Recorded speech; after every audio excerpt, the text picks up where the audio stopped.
Like what you see here? Then be sure to subscribe to Jaguar Gator 8, a channel devoted to the history of college football. New videos drop twice a week. Click the card in the upper right corner or the link in the description to subscribe now. And now, on with our feature presentation. This player right here is pitcher Ted Lilly. And for anyone, but especially for a guy who was drafted in the 23rd round and wasn't expected to do a whole lot, he had a heck of a career. Lilly played 15 seasons in the majors and won 130 games, including 9 straight seasons with double-digit wins and 2 All-Star Game appearances, making it to the Midsummer Classic in 2004 and in 2009. He had 3 seasons where he finished inside the top 10 of his league in strikeouts, 2 seasons where he finished inside the top 10 of his league in wins, had 6 seasons with a sub-4 ERA, and had great control, as in nearly 2,000 innings pitched, he only walked 661 batters, or roughly 1 batter every 3 innings.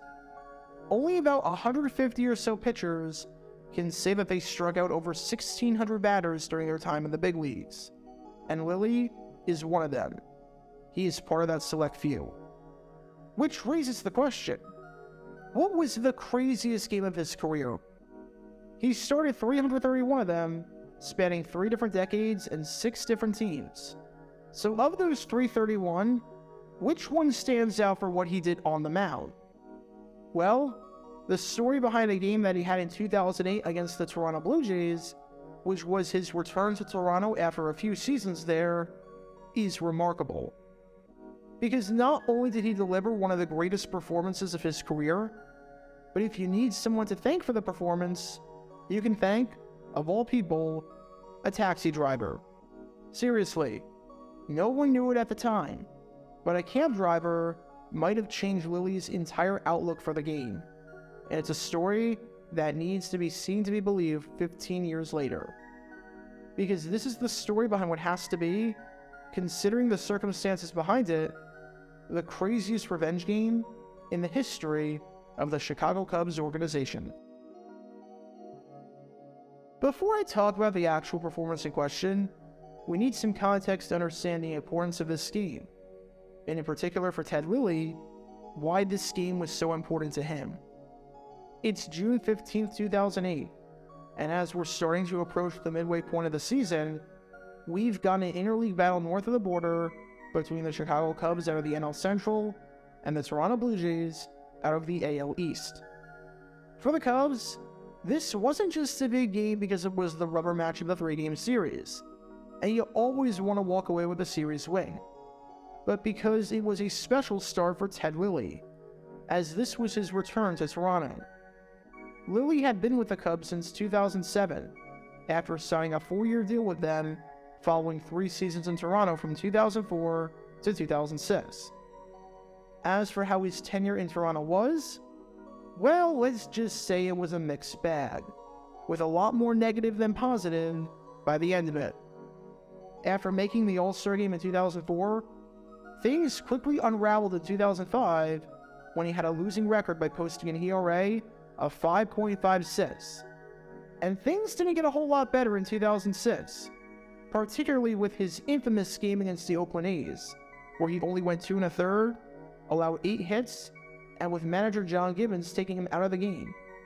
Lilly refused to come out, he refused to give him the ball, and got into a feud with him that got so ugly that Lilly reportedly gave Gibbons a bloody nose.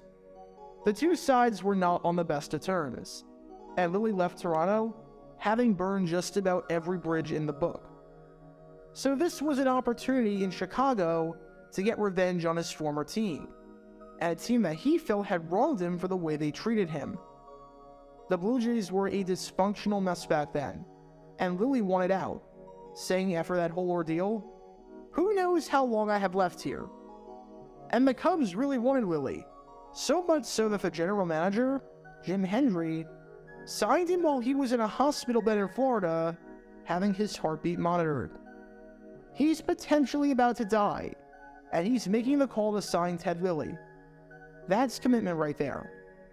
Now, here was a chance for Lilly, who got off to a rough start over the first 2 months, but had played a lot better lately, allowing just 5 earned runs in his last 14 innings over the previous 2 starts while striking out 16 batters to get to play his old team. It was a rare opportunity, since the 2 teams were in different leagues, and interleague play was pretty restrictive, but it was an opportunity nonetheless.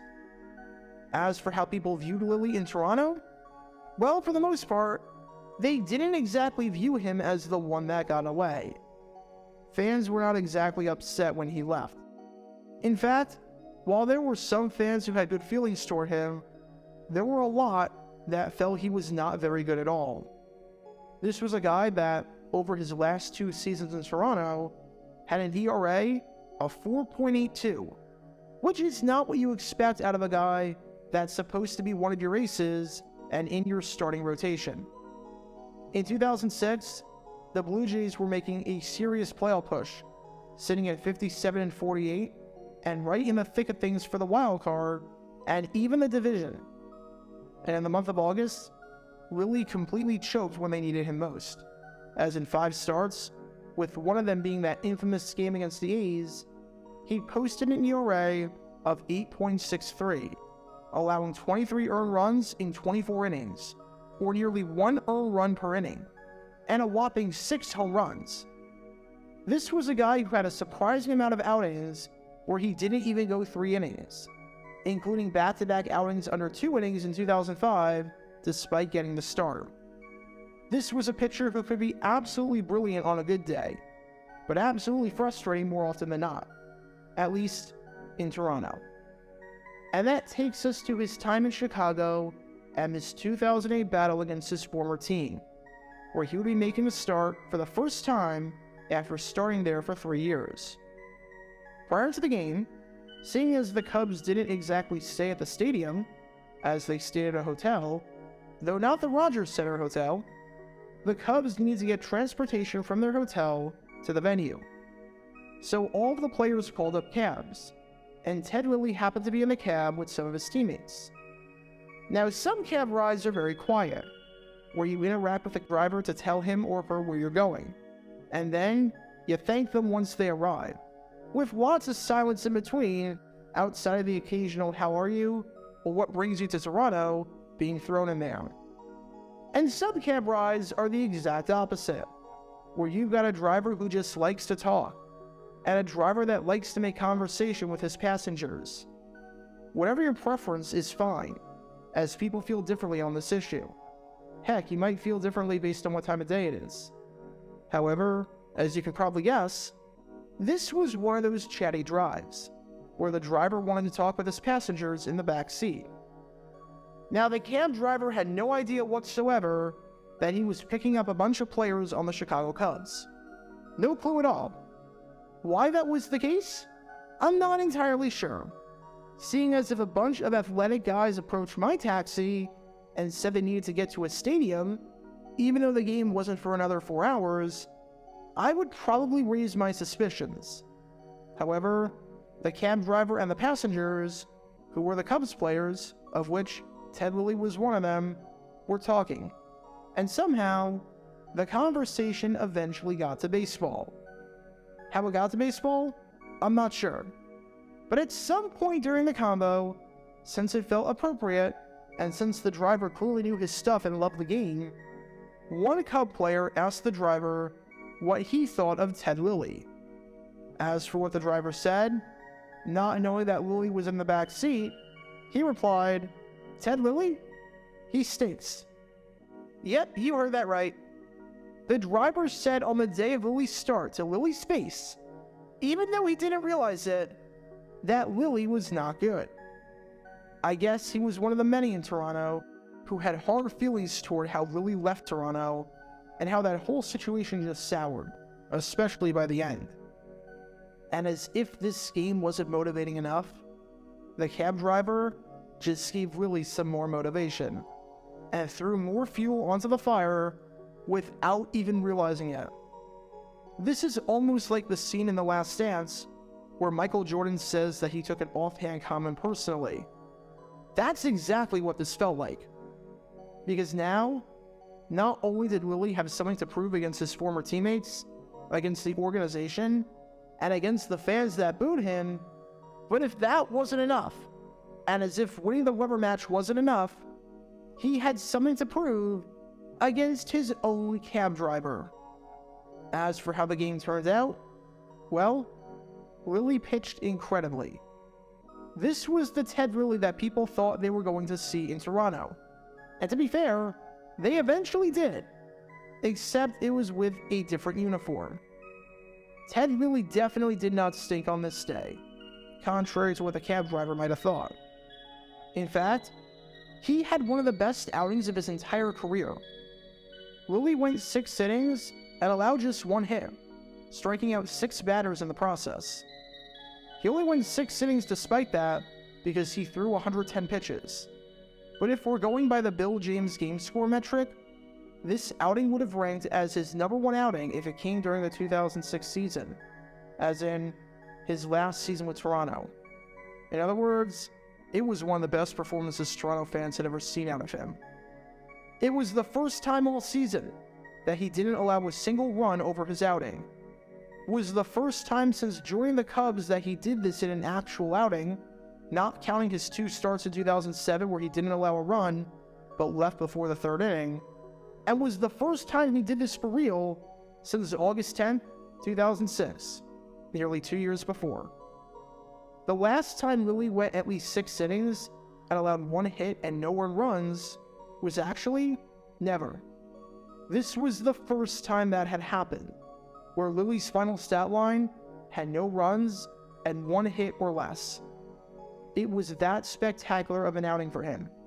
Made even sweeter by the fact that not only was it against his former team, but they got the win, as the Cubs won the game by a final score of 7-4, holding on even despite a somewhat shaky effort by the bullpen over the final 3 innings. Ted Lilly had his run support though, and that was all he needed.